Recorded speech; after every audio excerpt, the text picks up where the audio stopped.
The Bible says in 2 Timothy chapter 3 verse 1 to 5. The Bible says in 2 Timothy chapter 3 verse 1 to 5. This know also, that in the last days perilous time shall come.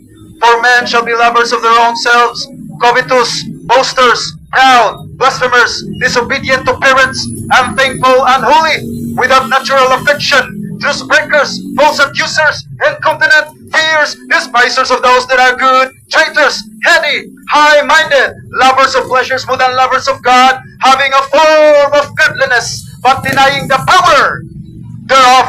Higala ningon ng Biblia nga nagsingabot na ang makuyaw ug makalilisa nga gipangbuhat sa mga tao nining ulahing mga adlaw. Sa dili pa mobalik ang atong Ginoong Hesukristo, nagsingabot na ang makuyaw ug makalilisa nga gipangbuhat sa mga tao niining panahona.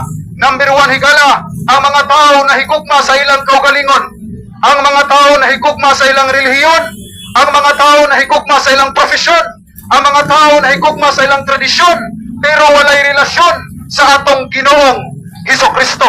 Mas ila pang gihuna ilang bahandi kaysa atong Ginoo. Walay basa-basa Biblia, magsigig simba kada Domingo, pero wala mo tuho, wala mo salig sa atong Ginoong Hesukristo. Wala sila kailakin sa ang Dios, wala sila kailakin sa ang Ginoo, wala sila kailakin sa nagbuhat sa langit ug sa yuta. The Bible says in 1 John chapter 5 verse 20, Jesus Christ is the true God and eternal life. Ang tinuod nga Dios walay lain. The name above all thy name is Jesus Christ. Siya lamang ang tinuod ang buhing Dios, wala na lain higala. Siya lamang ang makaluwa sa atong makasasala nga kalag. Kabaluang Dios higala nga wala na laing makaluwas. That's the reason why Jesus Christ came into the world to save us, because we are all sinners. You and I are sinner. We cannot go to heaven without the Lord Jesus Christ. Muna higala tuyog tumong nga among gisipya, among giwali ang maayong balita higala nga wala na laing makaluwa sa atong makasasala nga kalag.